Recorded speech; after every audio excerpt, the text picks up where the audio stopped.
ओम शांति। आज की मुरली है 25 फरवरी 2025 की। सभी मुख्य पॉइंट के साथ देखेंगे आज की मुरली की हेडिंग।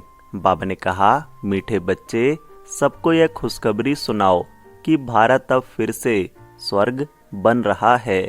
हेवनली गॉड फादर आए हुए हैं। आज की मुरली से प्रश्न है। बाबा ने कहा, जिन बच्चों को स्वर्ग का मालिक बनने की खुशी है, उनकी निशानी क्या होगी? उत्तर, उनके अंदर किसी भी प्रकार का दुख नहीं आ सकता। उन्हें नशा रहेगा कि हम तो बहुत बड़े आदमी हैं, हमें बेहद का बाप ऐसा अर्थात लक्ष्मी नारायण बनाते हैं। उनकी चलन बहुत रॉयल होगी। वह दूसरों को खुशखबरी सुनाने के सिवाय रह नहीं सकते। आज की मुरली से पहला मुख्य पॉइंट है, ध्यान से सुनेंगे। बाबा ने कहा, तुम खुशखबरी सुनाते हो, भारत के सूर्यवंशी देवी देवता धर्म की स्थापन हो रही है, अर्थात भारत फिर से स्वर्ग बन रहा है। यह खुशी अंदर में रहनी चाहिए। हम अभी स्वर्ग के मालिक बन रहे हैं। जिनको यह खुशी अंदर में है, उनको दुख तो कोई भी किस्म का हो नहीं सकता। यह तो बच्चे जानते हैं। नई दुनिया स्थापन होने में तकलीफ भी होती है। अबलाओं पर कितने अत्याचार होते हैं। बच्चों को यह सदैव स्मृति में रहना चाहिए। हम भारत को बेहद की खुशखबरी सुनाते हैं। जैसे बाबा ने पर्चे छपवाए हैं, बहनों भाइयों आकर यह खुशखबरी सुनो। सारा दिन ख्यालात चलते हैं, कैसे सबको यह संदेश सुनाए। आज की मुरली से दूसरा मुख्य पॉइंट है। बाबा ने कहा, इन लक्ष्मी नारायण के चित्र को देखकर तो सारा दिन हर्षित रहना चाहिए। तुम तो बहुत बड़े आदमी हो, इसलिए तुम्हारी कोई भी जंगली चलन नहीं होनी चाहिए। तुम जानते हो, हम बंदर से भी बदतर थे। अभी बाबा हमको ऐसा देवी देवता बनाते हैं तो कितनी खुशी होनी चाहिए। परंतु वंडर है, बच्चों को वह खुशी रहती नहीं है, ना उस उमंग से सबको खुशखबरी सुनाते हैं। बाप ने तुमको मैसेंजर बनाया है, सबके कान पर यह मैसेज देते रहो। भारतवासियों को यह पता ही नहीं है कि हमारा आदि सनातन देवी देवता धर्म कब रचा गया, फिर कहाँ गया। अभी तो सिर्फ चित्र है और सभी धर्म है, सिर्फ आदि सनातन देवी देवता धर्म है नहीं।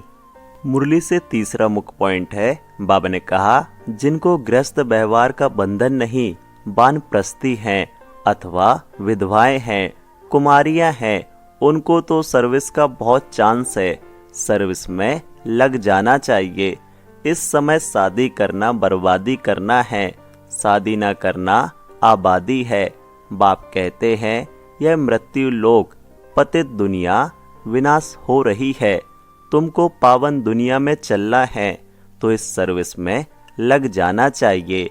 प्रदर्शनी पिछाड़ी प्रदर्शनी करनी चाहिए। सर्विस एबल बच्चे जो हैं, उन्हें सर्विस का शौक अच्छा है।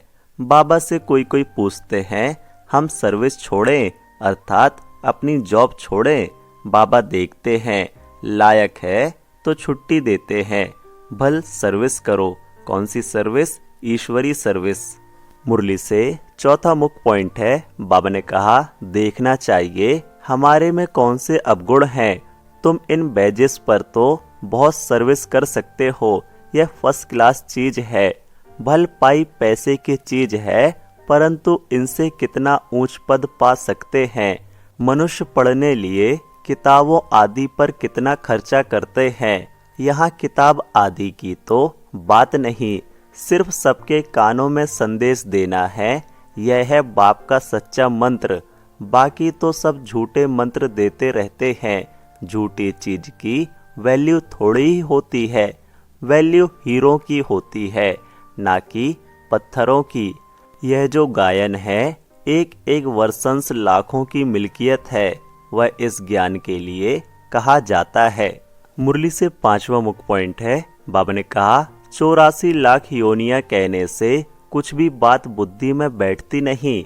अभी बाप समझाते हैं, तुम आदि सनातन देवी देवता धर्म के थे, फिर 84 जन्म लिए हैं। यह लक्ष्मी नारायण आदि सनातन देवी देवता धर्म वाले हैं ना? अभी धर्म भ्रष्ट कर्म भ्रष्ट बन गए हैं। और सब धर्म है, यह आदि सनातन धर्म है नहीं। जब यह धर्म था तो और धर्म नहीं थे। कितना सहज है। यह बाप यह दादा प्रजापिता ब्रह्मा है तो जरूर बीके ढेर के ढेर होंगे ना। बाप आकर रावण की जेल से शोक वाटिका से छुड़ाते हैं। शोक वाटिका का अर्थ भी कोई समझते नहीं है। बाप कहते हैं यह शोक की दुख की दुनिया है, वह है सुख की दुनिया। तुम अपनी शांति की दुनिया और सुख की दुनिया को याद करते रहो। बाबा ने छठा मुख्य पॉइंट सुनाया। भारत में एक ही आदि सनातन देवी देवता धर्म की संस्था थी और कोई धर्म नहीं था, परंतु मनुष्यों ने 5000 वर्ष के बदले कल्प की आयु लाखों वर्ष लिख दी है। तो तुम्हें सबको इस अज्ञान अंधियार से निकालना है, सर्विस करनी है। भले यह ड्रामा तो बना बनाया है, परंतु शिव बाबा के यज्ञ से खाएंगे पिएंगे और सर्विस कुछ भी नहीं करेंगे तो धर्मराज जो राइट हैंड है वह जरूर सजा देंगे। इसलिए सावधानी दी जाती है। सर्विस करना तो बहुत सहज है। प्रेम से कोई को भी समझाते रहो। बाप के पास कोई कोई का समाचार आता है कि हम मंदिर में गए, गंगा घाट पर गए, सवेरे उठकर मंदिर में जाते हैं। रिलीजियस माइंड को समझाना सहज होगा। सबसे अच्छा है लक्ष्मी नारायण के मंदिर में सर्विस करना। अच्छा, फिर उन्हों को ऐसा बनाने वाला शिव बाबा है, वहां जाकर समझाओ। मुरली से 7वां मुख्य पॉइंट है। बाबा ने कहा इस शरीर को भी भूल जाना है। अपने को आत्मा समझ बाप को याद करना है, पवित्र बनना है। 84 जन्मों का पाठ तो बजाना ही है। बीच में तो कोई वापस जा ना सके। अभी नाटक पूरा होता है। तुम बच्चों को खुशी बहुत होनी चाहिए। अभी हमको जाना है अपने घर। पाठ पूरा हुआ, उत्कंठा होनी चाहिए। बाबा को बहुत याद करें, याद से विकर्म विनाश होंगे। घर जाएं, फिर सुखधाम में आएंगे। कई समझते हैं जल्दी इस दुनिया से छूटें, परंतु जाएंगे कहाँ? पहले तो ऊंच पद पाने लिए मेहनत करनी चाहिए ना। पहले अपनी नब्ज देखनी है, हम कहाँ तक लायक बने हैं। स्वर्ग में जाए क्या करेंगे? पहले तो लायक बनना पड़े ना। बाप के सपूत बच्चे बनना पड़े। यह लक्ष्मी नारायण सपूत लायक है ना। बच्चों को देखकर भगवान भी कहते हैं यह बड़े अच्छे हैं, लायक हैं सर्विस करने के। कोई के लिए तो कहेंगे यह लायक नहीं है। मुफ्त अपना पद ही भ्रष्ट कर लेते हैं। बाप तो सच कहते हैं ना।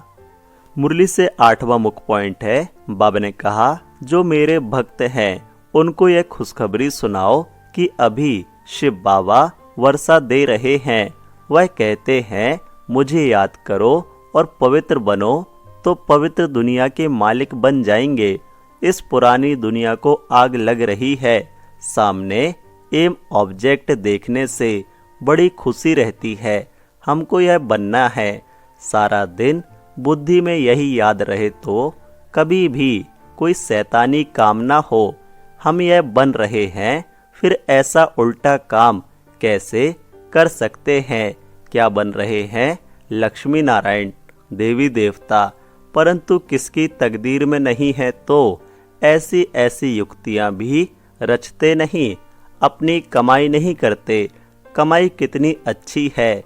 घर बैठे सभी को अपनी कमाई करनी है और फिर औरों को करानी है। घर बैठे यह सुदर्शन चक्र फिराओ, औरों को भी सुदर्शन चक्रधारी बनाना है। धारणा के लिए मुख्य सार है। पहला, अपनी नब्ज देखनी है कि हम कहाँ तक लायक बने हैं। लायक बन सर्विस का सबूत देना है। ज्ञान की पराकाष्ठा से बंधन मुक्त बनना है। दूसरा पॉइंट, एक बाप की मत पर चल, अब गुणों को अंदर से निकालना है। दुखदाई स्वभाव को छोड़ सुखदाई बनना है। ज्ञान रत्नों का दान करना है। आज की मुरली से वरदान है, बाबा ने कहा, परीक्षाओं और समस्याओं में मुरझाने के बजाय मनोरंजन का अनुभव करने वाले सदा विजय भव। डिटेल है, इस पुरुषार्थी जीवन में ड्रामा अनुसार समस्याएं व परिस्थितियां तो आनी ही हैं। जन्म लेते ही आगे बढ़ने का लक्ष्य रखना, अर्थात परीक्षाओं और समस्याओं का आवाहन करना। जब रास्ता तय करना है तो रास्ते के नज़ारे ना हो, यह हो कैसे सकता।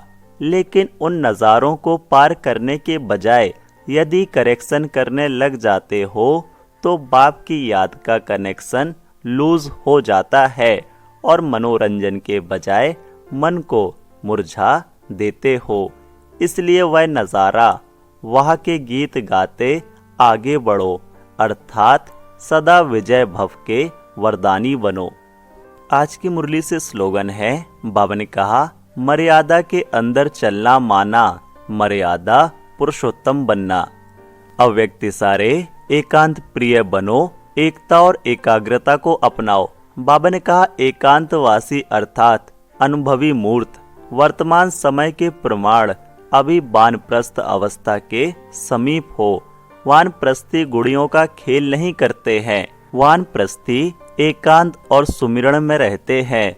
तो आप सब बेहद के वानप्रस्थी सदा एक के अंत में अर्थात निरंतर एकांत में सदा स्मृति स्वरूप रहो। यह है बेहद के वानप्रस्थी की स्थिति। अच्छा, ओम शांति।